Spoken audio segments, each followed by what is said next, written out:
We're back. Peach Crew coming up. Blockbuster. Our Peach Crew. Got a little reshuffling going on, but now I think we're back on track. We've got Emery Roy, panelist. She's part of the Peach Crew from Turning Point Action, and she is in Atlanta. The one and only Debbie Dooley needs no introduction. Everybody knows Debbie.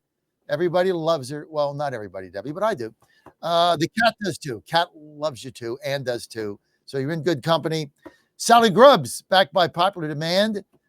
She took a little reprieve, but now she's back because we just couldn't have the show without her.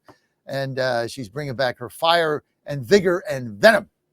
Sally Grubbs, ballot chaser. Oh, by the way, happy birthday to you, Sally. It was Sally's birthday yesterday. I sang happy birthday to her. I only do that for a few select people. Sally, hope you know that. Sang her happy birthday. Two guests today, Randall Trammell and Julian Thompson on the Peach Crew. Sally, let's start with you. Happy birthday. Good morning, John. Thank you so much.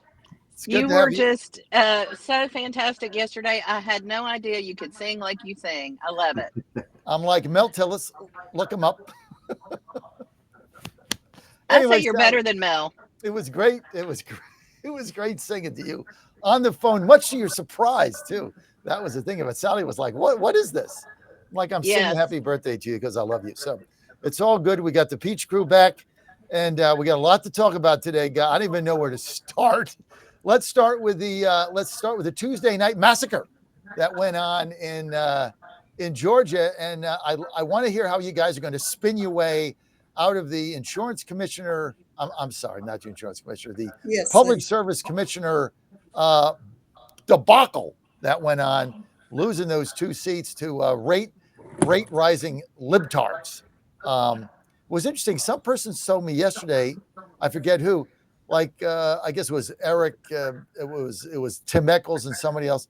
They said these guys were never, they never ran a campaign in their life because they never had to. That was part of the issue. Sally, we'll start with you. You're the birthday girl. What the hell happened? You know, John, I think one thing is people have election fatigue. Another thing is the Public Service Commission race should not have been run during municipal elections. I think that was a big part of the problem. There's always a higher Democrat turnout with the big counties that are blue already. So I think that there should have been pushback to have the Public Service Commission races run next year during the statewide elections. So I think that was a big part of the deal. And then, frankly, the other side of the coin is that people have an issue with Georgia Power and the big corporatism that goes on. And Georgia Power, and I know Debbie agrees with me, Georgia Power was on the ballot with these races and the rate increases and things like that. And at the end of the day, people want to know that rates are going to be kept down. We have the new plant Vogtle providing nuclear power, which is, astounding that it's completed and that kind of thing. So it was a cavalcade of a situation. And Fitz is going to be on the ballot again next year. I don't think people realize that. So we have a chance to win that seat back. So we just got to work harder next year. And to add on to that, I was making calls, and I know others were making calls, and there were a lot of hard, Emery can tell you too, there were a lot of hard R's that were upset. They didn't vote Democrat. They voted against Georgia Power. I know one deep red county south of the Atlanta airport. It's in the 3rd Congressional District. Their data guy did an investigation and looked and analyzed what happened in their county. There were 500 or 600 more Republicans that voted in the election. 500 or 600 less votes by Republicans for Tim Eccles and Fitz Johnson. Since 2023, the PSC has voted in 4 rate increases for Georgia Power. It was the Georgia Power people, that it was not the Republican Party on the ballot, it was Georgia Power on the ballot. So how do you avoid this again? I mean, how did the Republicans get tied to Georgia Power? Like, was this a Brian Kemp thing? Was this a General No, Assembly thing? I mean, doesn't Georgia Power have to go to the General Assembly to get rate raises? Like, explain to our audience how Georgia Power and the Republicans got looped in together, and now you got a backlash. because it's the PSC that raises rates. That is not the Public Service Commission. The legislature doesn't raise rates. It's the Public Service Commission. For years, I mean, there has been pushback against some of the Republicans' closeness with Georgia Power. And essentially, chickens came home to roost. People voted their pocketbook in this race. They didn't vote.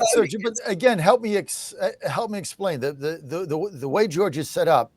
The Public Service Commissioners, did they have anything to do with the Georgia Power rate increases? They allowed it. They authorized the rate increase. They authorized it, and the voters in Georgia kicked them out. Yep.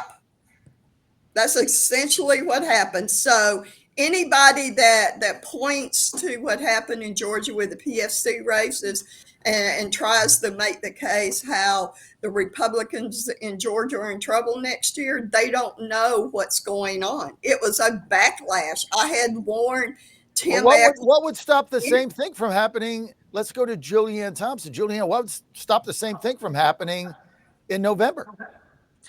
Well, first and foremost, both Sally and Debbie are correct. I mean, this has to do with the timing of the race, has to do with the ongoing legal battle as to whether or not the PSC races should be statewide or regional. And because of that, we had a special election this year in an off year at the same time as the municipal races. So it was harder to drive people out. This is not on the Georgia Republican Party. The Georgia Republican Party worked hard. We got out the vote as best we could. We made calls.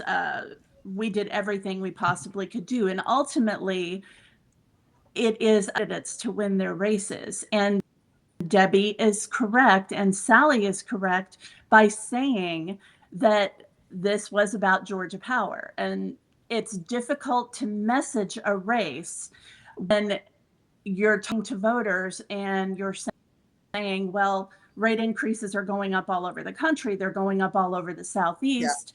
Yeah. Georgia's on, but people hit you back with, well, my rates were increased 6 times. So it's very difficult to then try to message that, and people fought back. It was not a vote against Republicans. It was a vote against the power that Georgia Power has over the PSC. They kicked out the incumbent public service commissioners because they played footsie with Georgia Power and allowed rate increases. Sally, what's the makeup of the commission now? How many people on it, and how many are Republican? Well, I mean, we've got we're fighting. I don't remember, Julianne. What we know what the makeup is, Julianne? 5 on the 4 or 5. So do we still have a majority? We do. All right, so let's bring in Randall. By one vote. So let me add one quick thing, John. One of the other things that's happening in Georgia and this is where my mind was, what I wanted to convey to you when you asked me the question, is the municipal races were very key in this too, because we are under attack in Georgia with our municipalities, with our cities, and we had cities across the state that had radical left members of the Democratic Socialist Committee that were running in races. So the Democrats were highly motivated to get those municipal elections won.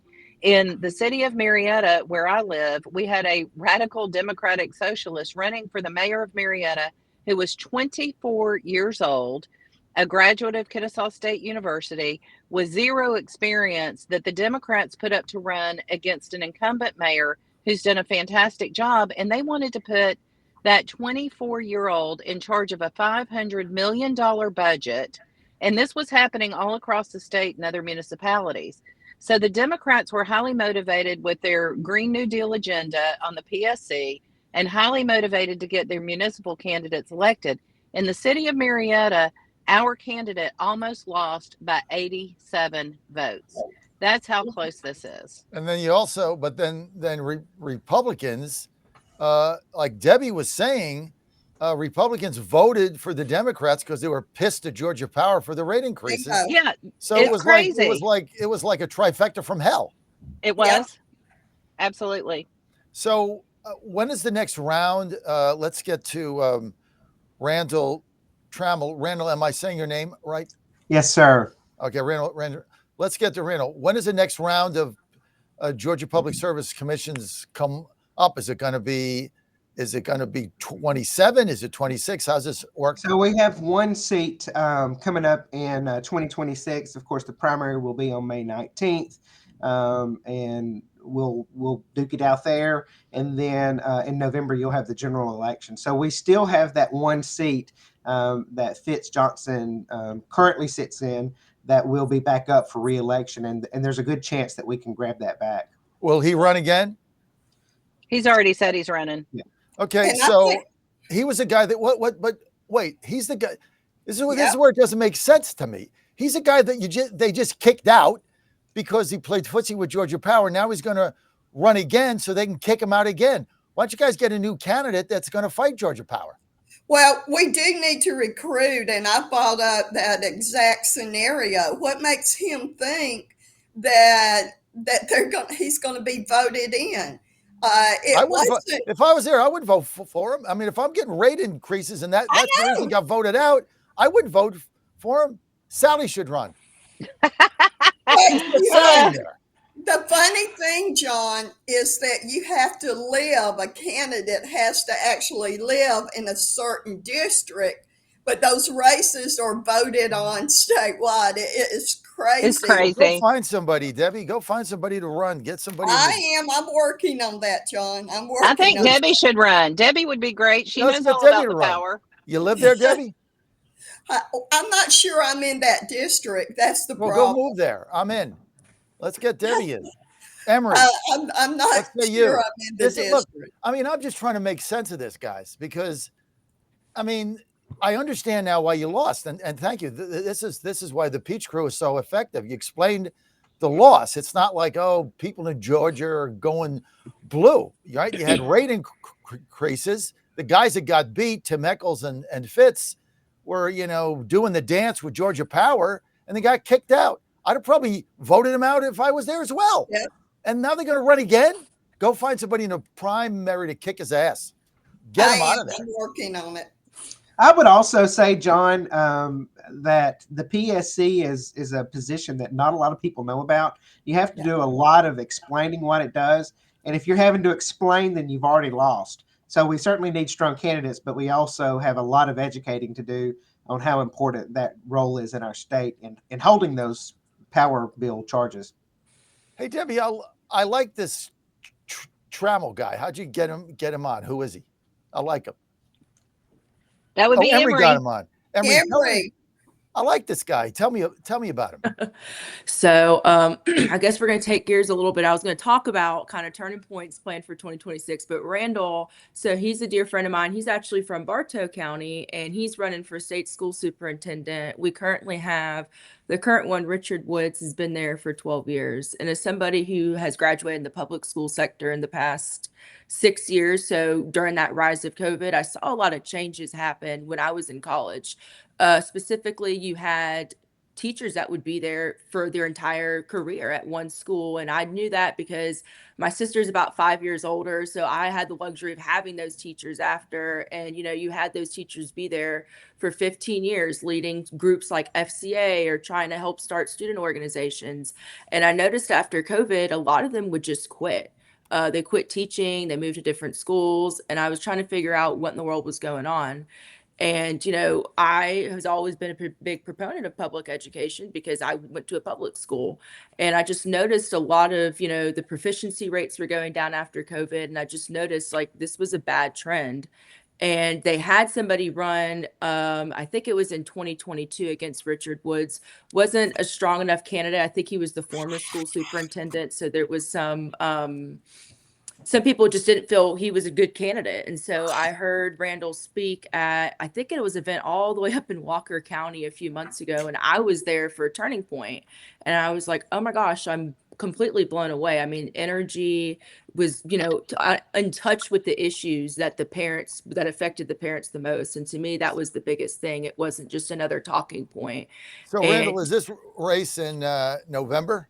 So I'm in the Republican primary.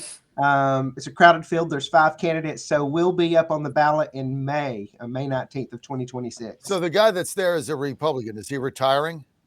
He needs to, but he's not. He's on the ballot again. So you're running running against an incumbent Republican for the statewide school board commission. Yes, sir. Yes, sir. And Julianne, why does that make sense? Why topple the guy? Well, I'm not going to speak against any of candidates in a contested Republican primary, but I will say this.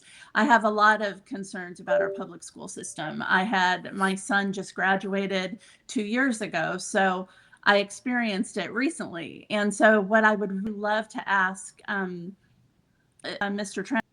Trammell is what regarding public safety in school, because I have seen that just really disintegrate over the past 5 to 10 years, especially over the past 5 years. So what would your plans be to improve public safety in our public schools? That's a great question, Julianne. We have to make sure that our students are safe and that our teachers are safe. It's been just a little over a year since the unspeakable tragedy up at Appalachia High School. And certainly the legislature and the governor have put in a lot of resources to support and harden our schools. There's a mental health crisis going on. We've got to make sure that our students are identified early, that we get them the resources that we need. But listen, I am for a student resource officer, SRO, in every school in the state. And in high schools, I know in Forsyth County, for example, they have 2 in high schools. Essentially, you have small cities there with lots of people. And God forbid there be another incident, that response time is so key. But early intervention is so important. The old saying, an ounce of prevention is worth a pound of cure. We've got to make sure that we are preventing these things, that we are tracking students that have tendencies towards these violent acts, and make sure that they're taken care of. At the end of the day, as a parent myself, you as a parent, we've got to feel comfortable that our kids are going off to school to learn and are not in fear of their lives. And my wife's a teacher. We've got to make sure that our teachers are going and they're not in fear of their life or their safety. So we've got to do something. And showing up, after the event or tragedy has happened for the pictures is just not cutting it. We've got to be in touch with our local law enforcement and give them the resources they need to make our schools safe again. Agree. So Randall, let me, I'm in Cobb County and Marietta City Schools, and that's, I'm a graduate of Marietta High School, and so are my kids. And Marietta made a change and decided to become one of the state's first charter systems. Mm-hmm. And so we don't fall in the trap of the Public Service Commission race where people don't understand what they actually do. When it comes to state school superintendent, one of the things that was frustrating to me, because I led one of the student governance teams when the charter system first came into place. Education was my ball field at the time. And one of the things is there were a number of things that went to the state, and then they would say, well, the state school board doesn't handle that, or the state school board isn't in charge of that. So why don't you share with us what a state school superintendent you actually have purview over? Sally, that's a great question. So one of the most important things that the state school superintendent and the state board of education oversees is the actual approval and adoption of standards. What will our students be required to learn? And making sure that we protect from woke ideologies that can sneak in. And then you also have to work with the legislature to make sure that the funding is there, that the resources are there. Currently, the superintendent has no relationship with the legislature. In fact, this last legislative session, they dropped a bill to create it as an appointed position. So there's no love there. You've got to make sure that you're showing up at these meetings, that you're representing education. And so working with the legislature is key. Hearing those, making sure those standards are appropriate, and not only appropriate, but are leading our students into the 21st century, and that they are on the cutting edge. I want to make sure that Georgia's students, when they graduate, that they are able to do something with that diploma. I heard on the commercial break earlier that President Trump was complaining that the H-1B visa, he was supporting it because we needed talent. Well, our schools in Georgia and across the nation need to be creating that talent so that we can feed those employers. I agree with that 100%. Entrepreneurs. I agree with that 100%. And that's about the only issue I break with the president on it. They're all a scam. I'd shut them down. We could train our kids to do those jobs, and bringing in illegals, or bringing in foreigners and stealing our kids' jobs is insane. And that's the one issue where the president, I just don't agree with him. And it is what it is, right? So we live in the best country in this world, and there is no reason that our school systems are not creating the best employees, employers. America does things great. Yeah, our kids are getting screwed. Look, I like Randall a lot. What you're saying, Randall Trauma with us. We're on the Peach Crew. He's running for, what is it again? State school superintendent. State school superintendent. I remember voting for Republicans when I was there. I remember some lady ran. There was all kinds of scandals. That's the last I remember. Can't even think of her name. Shrinko. Who? Yeah, Linda Shrinko. Yeah, Linda something. She was nuts. Anyway, I like the fact that you're running. I like the fact that there's a primary challenge. You're going to be a big primary in May. You got a hell of a shot. So, you got to challenge your status quo.